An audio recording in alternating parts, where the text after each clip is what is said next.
This chilling footage of Keith Johansen with his wife Brandy Salenza hinted at something dark, but the sinister secret lurking behind closed doors remained unknown until the detectives received a 911 call. Flagler County 911, where's your emergency? I was in the shower, and I heard some gunshots. Okay. I think that my wife accidentally shot herself. Baby, please stay with us. There's an ambulance on the way. Within minutes, officers arrived at the modest Johansen home. Inside, they found a tragic scene that would haunt them for years. Keith appeared deeply shaken, struggling to explain what happened. What do I do? I don't know at this point, all right? Why? I don't know, that's what we're... There is no God. As the investigation unfolded, cops discovered a dark and evil secret. She accidentally shot herself. She had a little scream, and then I heard 2 gunshots. And I know it was nobody with her. It was just her. Did somebody tell you that? Yeah, Who told you that? my dad. On the peaceful morning of April 7th, 2018, Brandy Salenza was looking after her 6-year-old son, Ryland. But just 4 minutes later, the peace was shattered when her husband, Keith Johansen, placed an emergency call to inform authorities about a tragic shooting that had taken place in his home. In just a few minutes, the Flagler County Sheriff Police Department arrived at the scene. Upon entering the bedroom, Detective George Christokopoulos and his team were met with a disturbing scene.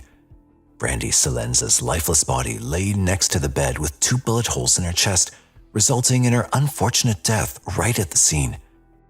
Next to Brandy's body, investigators found 2 9mm handguns placed in a strange way, pointing at each other, as if someone had arranged them carefully rather than dropped them during a struggle. This unusual setup made detectives suspect the scene might have been staged. Despite this discovery, the rest of the room showed no signs of a struggle, and there were no other injuries to Brandy besides the gunshot wounds. These pieces of evidence left detectives confused, wondering what the actual truth behind her death could be. Therefore, the detectives asked Keith about the guns found at the scene. Keith seemed worried about the incident, but continued to cooperate with the police. Oh, relax, man, relax. It's my wife, man. I got you. You alright, bud? It's Brandy Johansen? Yes. Spell it. Johansen. What's your name, man? Keith Johansen. What kind of gun is it? I don't know which one got her. They're both 9mm. One's a Beretta and one's a Canic, I believe. Please tell me that you guys can save her. However, before cops could piece everything together, they found Brandy's son Ryland still in the house and took him to the car. He was still shocked by what happened to his mother, but unaware of the details. Hungry, thirsty, all good? You just like sitting in my car, don't you? Where was Ryland at? Ryland was in his room. He was in his room? Yeah. Was he asleep? He was watching TV, kind of in and out of sleep, yeah. Okay, so his room is separate from... It's right next to ours. Okay, but it's separate from where she was at. She didn't see anything. No. Keith also provided valuable information regarding Ryland and his whereabouts during the incident, helping investigators piece together the timeline of events. As detectives gathered more insights, their attention shifted to Keith's emotional state. What's going on today? Nothing. You guys were talking? Yeah, man, we got up. I took a shower. She just made her coffee. Okay. What And I time went did to you guys take wake a up? shower. I heard boom, boom, boom. I got out. And she was laying on the floor with guns right next to her. And I was like, no. Okay. So I called you guys immediately. What time did you Hey, guys can wake you up? come to my house now? Because Brandy accidentally shot herself. And Keith appeared distraught, his face a mix of sorrow and confusion amidst the horror. Brandy's sudden death seemed to deeply affect Keith, especially since they'd only been married for a year and were just starting to build a life together. I gotta tell him his mom. Huh? We're just at this point we don't want to freak him out any more than what's going on. Okay? What do I do? I don't know at this point. All right. Why? I don't know. That's what we're. There is try no to find God. out. Huh? There is no God. Brandy Ruth Salenza was born on March 1st, 1993 in Longwood, Florida. She later moved to Palm Coast, where she lived for over 2 decades. Brandy was an outdoor enthusiast and a community-oriented person. Brandy also shared a close, loving bond with her sister, Amber Salenza. However, Brandy's life hadn't always been easy. Brandy became pregnant with Ryland when she was just 19 years old. Despite the challenges of young motherhood, Brandy was determined to take responsibility and raise her son the best she could. Then, in May 2014, Brandy met the man of her dreams, Keith Johansen. To her, he appeared to be an ordinary man with a calm demeanor that promised to bring peace to her stormy life. They fell in love, married in 2017, and even bought a new home together. However, over time, Brandy's once lively spirit began to fade. As she grew closer to Keith, she became more quiet, distancing herself from friends and family. At first, her loved ones believed she was simply preoccupied with her role as a mother and housewife. But those around her sensed something deeper was going on, an unease she kept hidden. Detectives, however, struggled to uncover any critical details about her relationship, as Brandy had kept much of it hidden from her family. Her death remained shrouded in mystery, with initial indications suggesting she may have harmed herself due to the weight of her responsibilities. Since Keith was the only adult present when Brandy's body was discovered, the detectives promptly started questioning him to understand what had happened. While recounting the events to the police, Keith claimed he'd been in the shower. How long were you in the shower, would you say? Maybe 5 minutes. 5 minutes. I thought it was a How many balloon. shots did you hear? 2. You heard 2? And I thought it was a balloon at first. I ran out there and seen her laying there going, so I called you guys immediately. However, the detectives soon noticed something strange about his appearance, which raised suspicions. Yeah. No. So he was in the shower. Yeah. This clue wasn't enough to prove Keith had harmed his wife. However, the detectives continued searching the house, yielding another surprising discovery. A cache of firearms, including a 12-gauge Winchester shotgun, a Springfield Armory 6.56 rifle, a 9mm Ruger with magazine, and a .45 caliber Springfield Armory handgun. However, none of these guns showed any signs of recent use. Additionally, investigating Brandy's body and the surrounding area revealed that she had only a gunshot wound and no other injuries. The area around her was neat, clean, and organized, and there were no signs of foul play. This unexpected twist added complexity to the case, suggesting that Brandy might have taken her own life. Yet, this theory raised more questions than answers. How could a seemingly happy woman who had been having conversations with her neighbor and appeared relaxed just before the incident resort to such a desperate act? Therefore, it was important to question Keith further to gather more information. Detectives continued to question Keith down at the station. He seemed to be fully cooperative and readily gave his account of the events that had taken place leading up to Brandy's death. If Keith's words were true, this raised the question of what could have prompted Brandy to shoot herself. Was this an accident? The answer seemed to be hidden in the depths of their relationship. Therefore, detectives quickly shifted their focus to understand the dynamics of the relationship better. I feel like you have been honest up to this point about your relationship with Brandy and about your love for Brandy. I mean, I can see it in your face. It's in God. Yeah, how much you love her. And I can also see... She loved me just as much, though. From the outside, their marriage may have seemed perfect. However, Keith shared some vital information about their relationship with the authorities. She had this online thing, you know what I mean, that she admitted to. You know, I've been flirting online, but who cares? You didn't do nothing physically. Keith claimed that Brandy had been casually flirting with another man online, yet he seemed to be unaffected and even understanding of the situation. He painted a picture of Brandy as a wonderful wife, recalling all the amazing memories, all the love, dreams, and goals shared between them. At the time, detectives didn't notice any inconsistencies with his statement, nor did they have any solid proof against him. However, the detectives soon made a surprising breakthrough when they found evidence suggesting that someone else could be responsible for her death. The forensic examination of Brandy's body revealed an unexpected outcome. The result of the medical examination revealed a major discrepancy in Keith's story. This implied that Keith might have shot her. The detectives noted that Keith had a possible motive to harm Brandy because she was flirting with another man online, a fact that could have fueled resentment and anger in Keith. Therefore, it was essential to find inconsistencies in Keith's statement, as the detectives needed more clues. The investigators turned their attention to Ryland, believing he might possess crucial information since he was present at the home when the incident occurred. However, given his age, the detectives approached the conversation with sensitivity. But what Ryland revealed next left them stunned.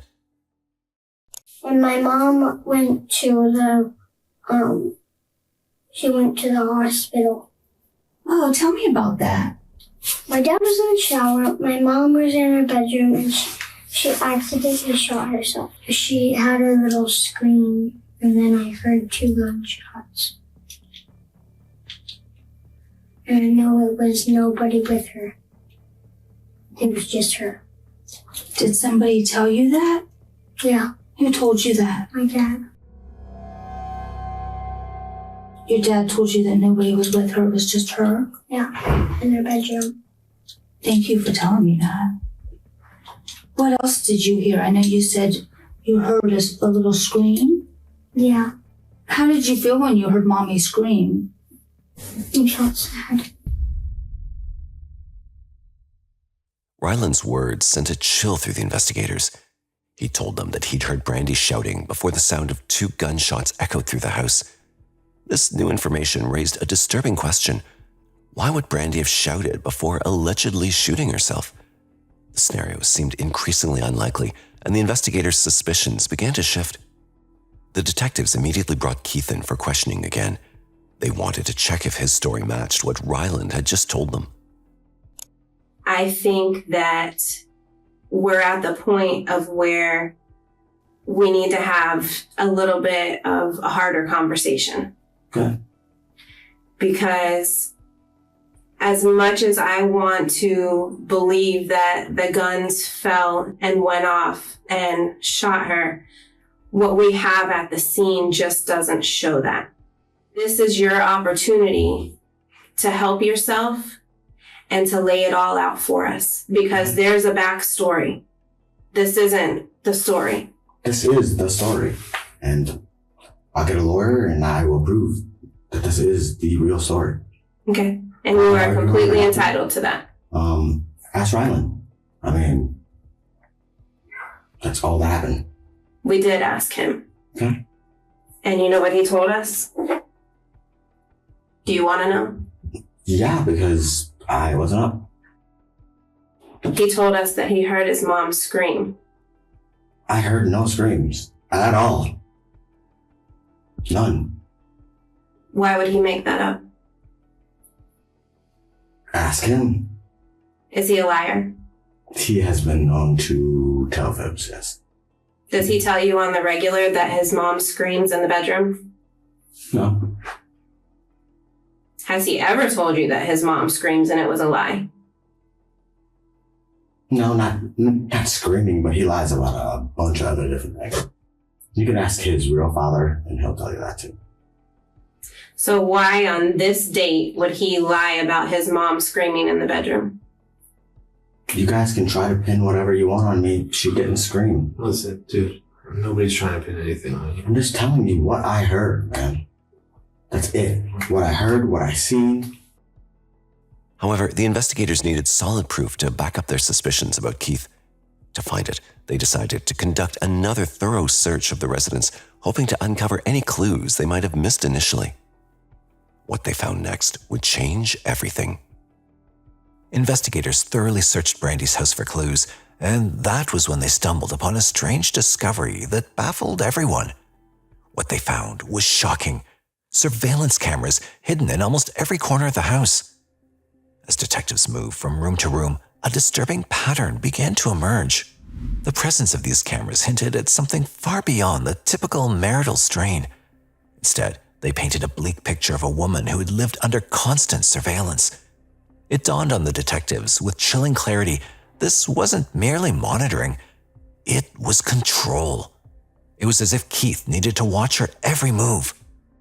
Detectives gathered the cameras, aware that the footage within could reveal the truth about Brandy's final hours. When detectives confronted Keith with this newfound evidence, his evasive answers only made the detectives more suspicious. What service are you using? Is it cloud-based or what? I'm not even sure. They're so new. I believe. Who are you paying? You paid somebody. No. So you don't pay any. Who'd you buy the cameras from? Walmart. Walmart. Do you know what brand they are? R something? When Keith became uncooperative, they issued a warrant for the video from the surveillance company. The minutes seemed like hours as they waited for access to the footage, each detective deep in his or her mind contemplating what they'd find. When they finally received the footage, it revealed the disturbing truth of what was going on behind closed doors. Here, in a clip recorded 3 days before the final incident, Brandy appears to be emotionally drained as Keith seems to be escalating a fight about Brandy's online flirting. Keith was gradually becoming threatening, displaying increasingly aggressive behavior towards her. This side of Keith stood in stark contrast to the calm, cooperative demeanor he displayed during his interrogation with the authorities. As the detectives continued to watch the footage, they could hardly believe how quickly this toxicity was building to something more threatening. However, Brandy stayed quiet, appearing exhausted and emotionally drained, while Keith seemed unaffected by her pain. We can see Brandy looking disheartened as she begins to cry. This time, detectives knew that there was more in the footage, which revealed another act of mistreatment committed by Keith. I'll kill you both. I'm putting a tracker on your ass and everything, dude. I cannot trust you, dude. As the footage continues, Keith not only verbally threatened Brandy, but also emotionally manipulated her to the point where she was affected both mentally and physically. Unfortunately, these threats led to a physical assault against Brandy. I want to just hurt you and be safe. God knows you deserve it. Gave you too many chances, man. Too many. Show a cop these videos. I don't give a I'd rather be in prison. As Keith was tearing her down mentally, Brandy simply stared off into the distance as though she was trying to disconnect from the reality. You could see the tears on her face, but there was an emptiness in her expression, almost as if she'd shut down.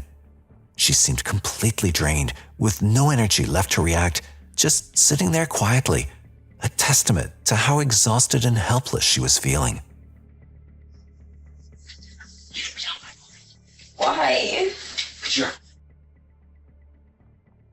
Toxic relationships often start with subtle control, like emotional manipulation, criticism, or isolating a partner from loved ones. Over time, these behaviors grow more harmful, creating fear and dependence. Without help, this can escalate to severe danger, even leading to murder. Brandy never imagined that the person she loved for so long would mistreat or threaten her like this. The saddest part was that she was going through all this alone, never sharing her pain with anyone. Brandy's family never sensed anything was wrong, not even a hint. The officers discovered more chilling footage. You know what? I'm gonna leave it here, haunt you. Maybe one day you will. This kind of tactic is often used by manipulators who want to hurt someone without directly doing it themselves. In Brandy's case, she felt so overwhelmed and defeated that she might have been on the edge, ready to harm herself. However, with the autopsy showing that one of the 2 gunshots was from a distance, the evidence suggested otherwise, especially having viewed the chilling surveillance footage. Every threat made by Keith was building evidence against him. However, detectives needed more concrete evidence in order to arrest Keith. The detectives found a camera near the location where Brandy's body was discovered, but the footage during the time of Brandy's death had been erased. However, they reviewed the footage from right before the incident to see if they could spot any unusual behavior from Keith. The footage just before the 911 call showed a calm Brandy lovingly tending to her son just 4 minutes before the incident took place. She appeared normal and was engaging with her son without any signs of stress. However, footage of Keith making the 911 call showed a stark difference between Keith's words and actions while he was on the phone with the dispatcher. Okay, are you applying pressure to that wound? No, I can't Find yourself. her like that. I'm wet. I'm sliding on my floor. You can't apply pressure. I can't see it. Listen, I got wood floors and I'm sliding. I don't want to risk hurting her or possibly one of the guns going off too. This footage clearly showed that Keith never tried to save his wife's life. Instead, he was busy hiding drugs. This was clear evidence he ignored Brandy and left her to die. Additionally, the camera evidence revealed a disturbing pattern of mistreatment. Keith had repeatedly intimidated Brandy in the closed room, pushing her to the breaking point. It became clear that Keith had a motive to harm her and might have driven her to extreme actions. You don't care about me. I do care. In what way?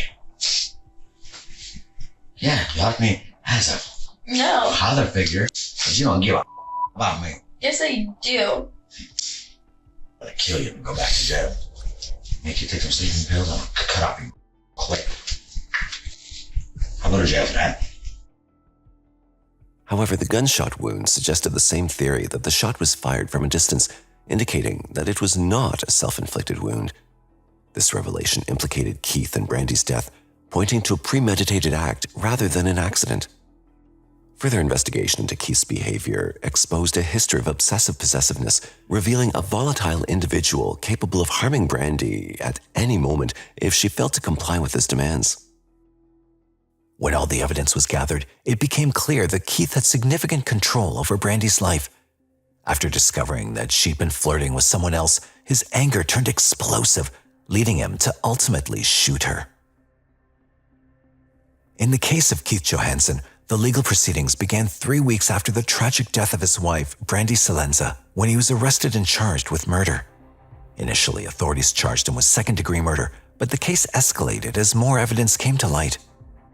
The trial began in October 2021, and key evidence was presented in the form of video surveillance footage. Assistant State Attorney Jason Lewis and Jennifer Dunton, one of the prosecutors, emphasized the importance of this footage in the trial.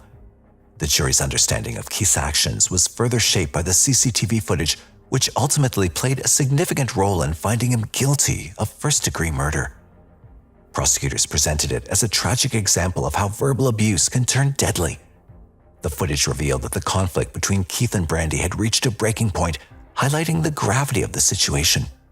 The prosecutor further pointed out Keith's physical demeanor during the event. You will hear testimony from responding deputies that while they noticed some water on the floor on one side of the bedroom, sort of towards the bathroom, there was no water on the floor by the victim. Mr. Johansen wasn't wet. His hair wasn't wet.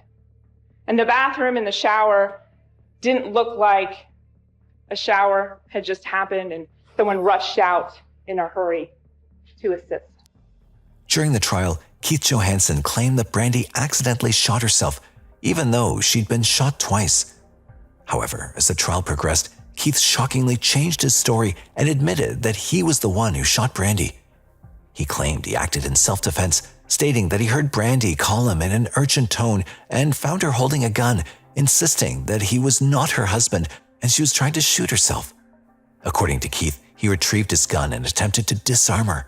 He described a chaotic scene where he felt threatened and claimed he fired in self-defense.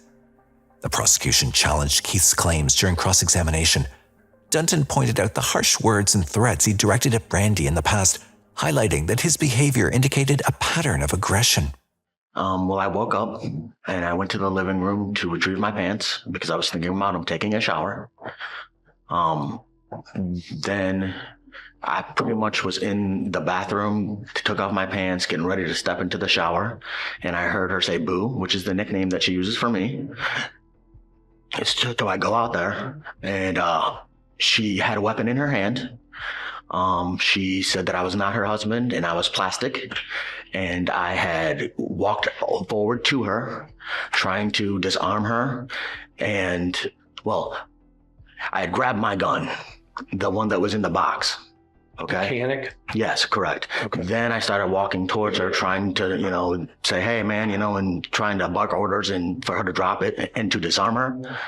And then she would not do so. So I got closer and I tried to grab it from her, and she lifted it up and a round went out of my gun on her. Then she cocked and swung as I'm retreating. And another round I pulled off because she was pointing a loaded weapon at me. So how many times did you fire the canic? Twice, sir.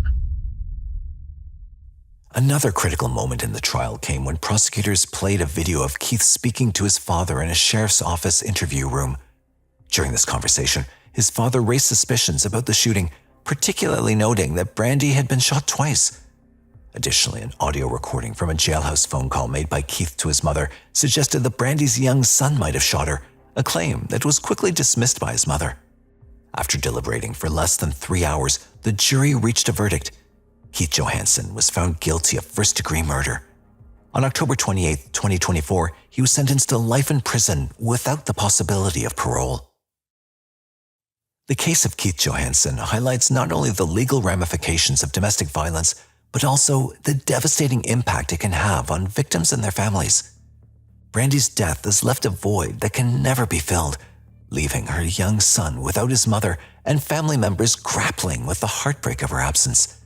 The conviction of Keith Johansen, who now faces life in prison, brings some measure of justice, but cannot undo the pain he caused. So what do you think? Was there any validity to Keith's claims that Brandy shot herself? Or was Keith solely responsible for her tragic end? One thing is clear, Brandy suffered greatly, both mentally and physically, under the weight of her circumstances, which caused her ultimate death. The evidence of control, surveillance, and intimidation paints a haunting picture of a life marked by fear. In the end, Brandy's story is a tragic reminder of the devastating toll of domestic assault and the importance of recognizing and addressing it before it's too late. Let us know your thoughts. We'd love to hear from you. If there's a case you'd like us to cover, don't hesitate to drop your recommendations in the comment section below. For more captivating true crime stories, like, share, and subscribe to M7 Crime Storytime. If you appreciate our content, consider becoming a member and unlock early access to exclusive content.